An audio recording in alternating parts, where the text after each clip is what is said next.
Adaptation. Hollywood's favorite word, and it makes a lot of sense.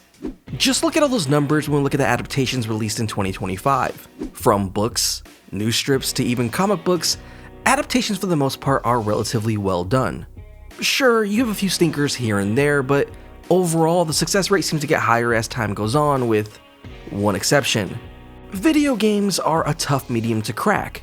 As of lately, there have been more recent successful franchises like the Sonic series or The Last of Us, which brings us to the two-way video game adaptations tend to go. You either take the characters and adapt them for the film medium, try and best to stay faithful to the source material while creating a different story, but using similar plot elements from the game, a la Sonic. I don't know if it's a la or like IE, or you stay 100% faithful in your adaptation while adding a few key differences like in The Last of Us. However, in the early 2000s era of video game adaptations, these tended to be bastardizations of the games, taking characters from the game, creating brand new plots that make zero sense with the game's background, or even going as far as creating on-screen fanfiction. Whatever type of adaptation it is, if you were to ask somebody or even look up best video game adaptations, you would find a little movie called Silent Hill mentioned somewhere. Silent Hill! Yes, Silent Hill. Yes. California. God, you two. Even across user reviews from sites like Rotten Tomatoes or Letterboxd, you'll find people mentioning it's a decent adaptation of the Silent Hill franchise, to which I say, no, it's not. And that's because the Silent Hill movie tricked you. The foundation of the movie is the story of Silent Hill 1, and with that comes characters from that game. Alessa, Sybil, and Dahlia, alongside a cameo from everyone's favorite nurse, Lisa Garland. Then we have characters unique to the movie but are basically the equivalent to our main characters from that game in Harry and Cheryl as Rose and Sharon. And that's about it in terms of crossover. Aside from these characters, every other character is unique to this movie, like Detective What's-His-Name and Daddy Sean Bean. The main antagonist, Christabella, seems to be a mashup of characters from the games in Dahlia and Claudia. I know. Why would this new character basically be a stand-in for Dahlia when we have Dahlia right there? Well, the simplest way to answer that is because of changes. Christoph Gans loves his changes, but we'll save that for a bit later, and instead draw focus to the first big trick this movie does.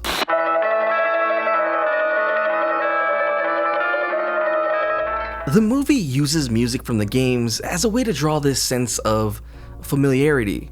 It's Akira's original score for the games and of course fits the title. But if you know your Silent Hill, then you know a lot of these tracks tend to be from other Silent Hill games, with the majority of the score being from Silent Hill 3. And while there can be some thematic arguments, it doesn't really fit the story they're telling here. You then pair it with similar visuals to that of the game and create this neat trick of looking / sounding like Silent Hill. But if it looks like and sounds like, then shouldn't it be? Partially. See, the visuals of Silent Hill are just one factor into that genetic makeup that are these games. Silent Hill's visuals are as beautiful as they are haunting, almost as if you shouldn't look but can't look away. It's obscure but at the same time, something you've seen before or could have sworn you've seen before. And Chris kind of understands this, but his visual interpretation of Silent Hill is a lot more gross and feels mean-spirited as opposed to alluring and dreamlike. Another part of this visual trick is faithfully adapting the first alleyway of the game. He really does bring this moment of the game to life in film, and it is beautiful to see. He faithfully captures the twisting turns of walking down the back alley and entering into the nightmare. The best part of the movie, and the only similarity between game and movie. Once Rose meets Sybil again, this is where I consider to be the breakpoint. Everything after this doesn't really share anything with the game aside from visiting the same places such as the school. The game throws you right in and tries to put you into Harry's shoes. You're just as confused as he is, but all you need to know is you need to find Cheryl. The movie being, well, a movie, takes its time to flesh out the why. I think in the game, the only time Harry mentions the reason he's in Silent Hill is due to being on vacation, but outside sources will tell you it was Cheryl who wanted to go to Silent Hill.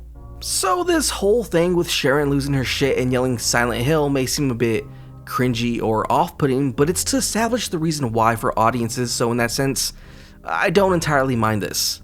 It also adds this interesting contrast between Harry and Rose. It could be argued Harry has no faults, at least when looked at it in the first game. He's America's greatest dad and just wants to find his daughter. He's a passenger for the player, allowing us to explore the game.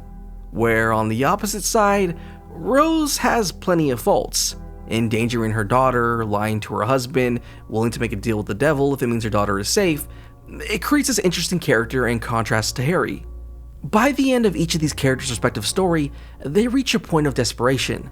Rose can be seen as a bit more dangerous, willing to go to destructive lengths for her daughter, where Harry is willing to annihilate a god for his. Just a small difference.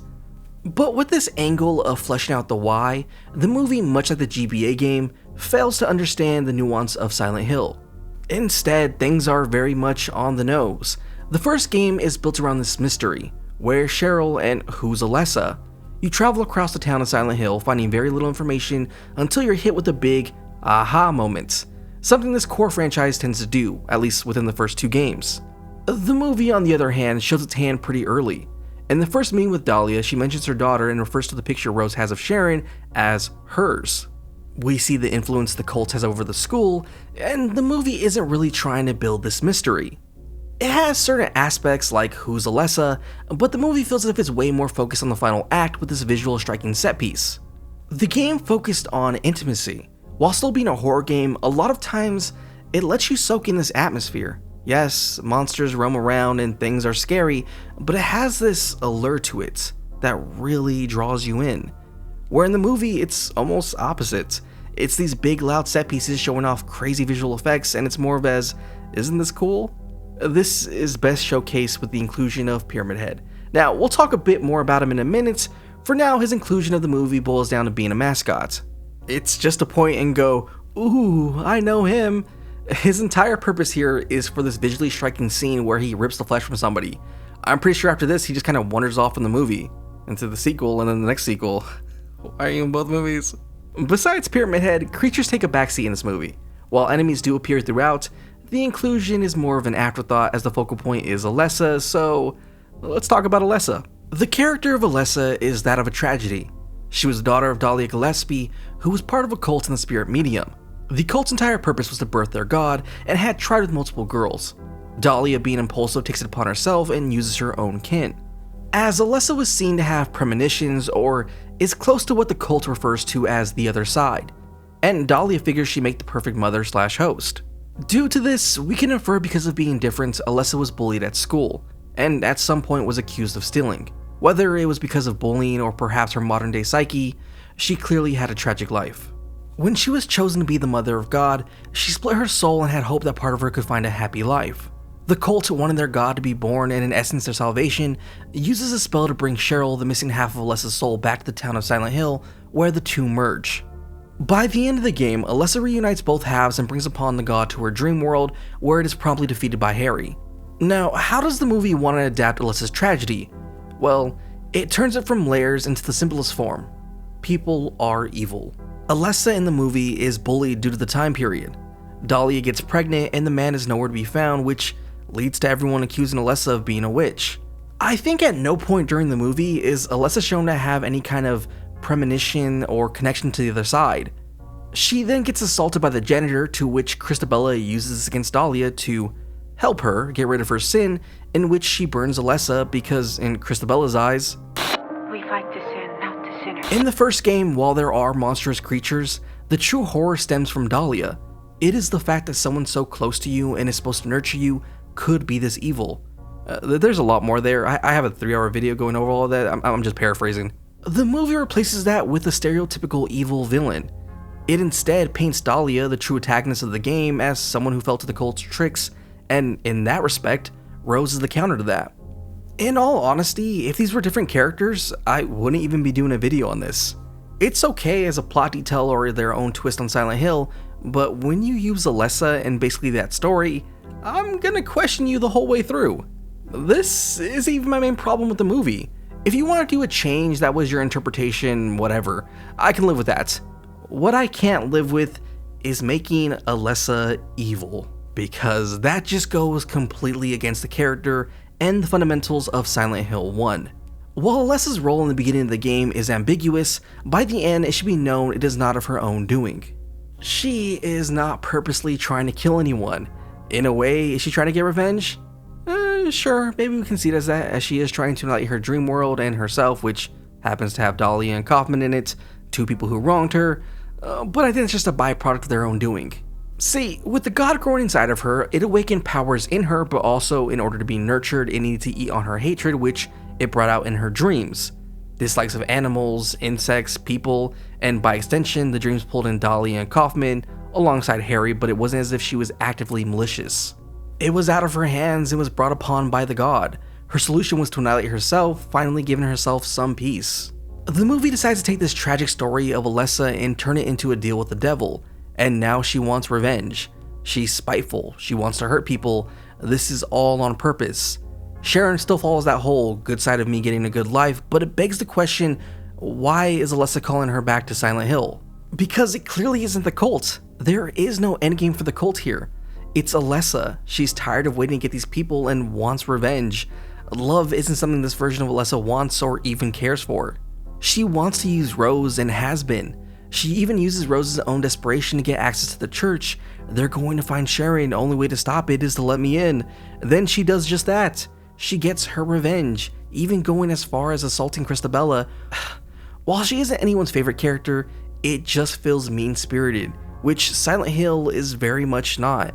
It makes Alessa this extremely evil and vile character, and in-game there was a reason for their merging, but by the end of this movie, you have to ask yourself, what's the point? There is no sadness to them merging. In the game, while Cheryl's looking to be seen inside the fusion in the shape of "Thank You Daddy," Harry loses his daughter and gets a reincarnation of her. Rose goes through no such thing. Yes, they seem to be stuck in some sort of purgatory, but that aspect of Silent Hill, if I'm not mistaken, is unique to James's POV. In Harry's run with the town, it was very much more of a dream world, because I'm 90% sure if Harry had ended up in some sort of purgatory with his daughter Cheryl, he would be completely content. That brings me back to the mystery element. In-game, you don't know if this is real. Clearly monsters like this don't exist, but then you enter a much darker place, and it's all very confusing. Yet by the end, it seems as if Harry makes it out, still leaving you with the question of where that took place. In the movie, it's answered within the first 40 minutes. We see the husband stumble across the scene and then taken to the town of Silent Hill where Rose is running around, but it's clearly in a different place than he is, killing all this question about reality. In-game, we also know Silent Hill is a town with people still in it, at least in the first one. It's a resort town with people still living there, yet for some reason during our adventure, no one is to be found, adding this creep factor, where the movie just straight up says, "Ooh, ghost town." Each character you run into in the games is like this deep breath after holding it in for so long. You finally found someone. In the movie, there's 80 people here. Again, losing that aspect of intimacy. Play the clip. Silent Hill games have always had a smaller cast, with each character having very important roles, and it's lost on this film. But before we keep going in on the movie, let's say some nice things. Sybil, when she loses the asshole vibe, is a prominent character, and it's nice to see Rose and Sybil team up and have this kind of bond over the course of the runtime. The practical effects here are really good, the movie visually looks pretty good. The only problem with the visuals is how it became this de facto representation of Silent Hill, at least in regards to the first entry by Western developers. While the effect of things burning off was cool for this movie, it is not how the transition to the other world in Silent Hill games worked. Typically, it was enter another room and now you're here. It goes for this very surreal aspect, and when we do see the transition, it's a quick fade to the other world as if it was always been there just underneath. While that point does come across here to some degree, it's just really flashy, which these games are more subtle with. Now, let's go over the big elephant in the room that is the change from Harry to Rose, because it's not a good one, which has nothing to do with the actress. Kristoff believed Harry never acted like a masculine character, and to retain all these important qualities, it was better to change to a female protagonist. He goes on to say this wasn't to be politically correct, but he clearly sees these traits as feminine. He doesn't want to betray the game's nature by changing the character's feelings or motivation, so he thinks it fits better for a woman. Now, that's just stupid. 1, those traits don't determine if someone is masculine or not, and 2, the way he phrases this comes off completely wrong. It isn't as if Harry is some pop diva, also he never screams. His headaches and dizziness were linked to the other world, and him talking to himself was seen as a coping mechanism because, well, he's going through a hell of a lot with no one around. In the mythology section, he Let's just start here. He is really honed in on this first burning aspect. Jennifer Carroll, a character who is mentioned in the later Silent Hill titles, seems to be his inspiration. Now, if he's talking in reference to his movie, sure, this whole battle of good versus evil, whatever. But if it's in reference to the games, that is a bit of a simplistic outlook. Silent Hill loves to work in this whole gray era of ambiguity. It wants whatever interpretation you have to be the correct answer. Yes, characters can be pretty disturbed in the Silent Hill universe, but they are very complex characters. To which he argues his characters are more complex, which I just think is wrong, in my opinion. He goes on to talk about his own design made for the movie, and that is the janitor monster, which raises a lot of questions. He mentions the crying in the bathroom scene, but originally nothing was there. Then they decided to add the janitor monster. He wanted something shocking, and then went on to say, what did this guy do to deserve to become a monster? The way I read this is that the assault scene must have been tacked on, which is just disgusting in all honesty. Making that added for shock value with no real intent behind it. He sees the monsters of Silent Hill in his version as people who have been transformed out of Alessa's vengeance. He also sees Silent Hill as different realities, which to a degree works, but not in the way he says. He sees it as more of a multiverse where there are different versions of people, which is just no. An adult woman who also exist as two little girls. Complicated. First, Alessa isn't an adult. She's 14, at least in the game. Second, these are not different versions of Alessa, but in fact are all Alessa. It's the same soul, but split. It is not Alessa from a different dimension. It could even be argued that Cheryl, despite being a part of Alessa, is her own person, but with similar traits to Alessa, just like how reincarnations work. He is very stuck on this personality split, when the games don't show this. Harry at the beginning and Harry at the end of the game are the same person the same way Alessa at the end of the game is still just Alessa. I think there may be some personality stuff in 3, but my knowledge of that game is pretty bare. He goes on to talk about adapting the game, which is overall pretty interesting. He mentions that his adaptation is through the eyes of a Westerner, which is just funny because the original game is the Japanese perspective of Western horror, mostly literature, and to have the movie done like this is just, I don't know, it's a little ironic. But overall, with this comment, I think it sums up my overall feelings about this movie, and that it's way more of a haunted house movie. It's as if this is an attraction at the Universal Horror Nights where you go through a maze and see your favorite characters and moments from said franchise. He mentions the real monsters of Silent Hill being humans, which I get to some degree, especially in regards to the first game. When you find out Dolly is the mastermind behind it all, it does come across as, she did this to her own kid? But again, he seems really stuck to certain ideas. Like here he mentions these creatures as pathetic and disturbing, or having a sense of cruelty akin to broken dolls. When the monsters of Silent Hill 1 weren't based off of being pathetic, but more so the inner working of a child's mind / imagination as the creature inside Alessa twists these thoughts into the representations we see in game. Again, to feed off of. But the worst thing he could possibly say is that Pyramid Head is not just a creation of James. Hit him with the tweet! Surprise, motherfucker! Pyramid Head is solely for James. To have him anywhere else would be disservice to the character, at least within the Silent Hill franchise.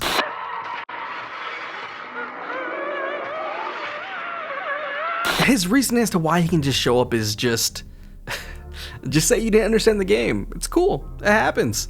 Silent Hill did exist as a town before James. True. To say Red P was one of the executioners in the original history of the town is a bit of a reach, right?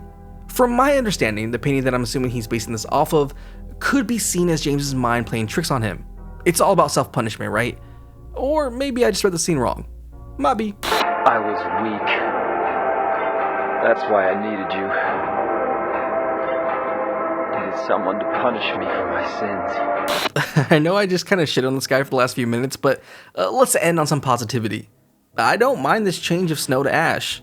It makes sense for this version of Silent Hill. It fits, alongside all the gray children having this burning ember that resembles hot coal. It's changes like this that work for this movie version, but it's his overall understanding of Silent Hill that comes off a bit weird. Like I said earlier, if these were brand new characters, I think I'd be a lot more forgiving of everything except for, Pyramid Head. He clearly wanted to tell a story that he thought would fit within the Silent Hill mythos, but applying his narrative as a remix to the first game with Alessa feels like he didn't understand her character, or even the reasoning why things happened in that game. And by no means is this movie terrible. I just think it's not a good Silent Hill adaptation. It wants you to believe it understands the tone of the games, but it's masking it with this visual flair and music not truly understanding the source material, which I think is fine. If you want to add your own spin on things, just leave the important characters out of it. I mean, that's Zach Cregger's approach to Resident Evil. I think it's a chance for me to do another weird movie that is Yes. structurally unique. And it's like, I've never seen a movie like what we're going to do with Resident Evil. It will be weird.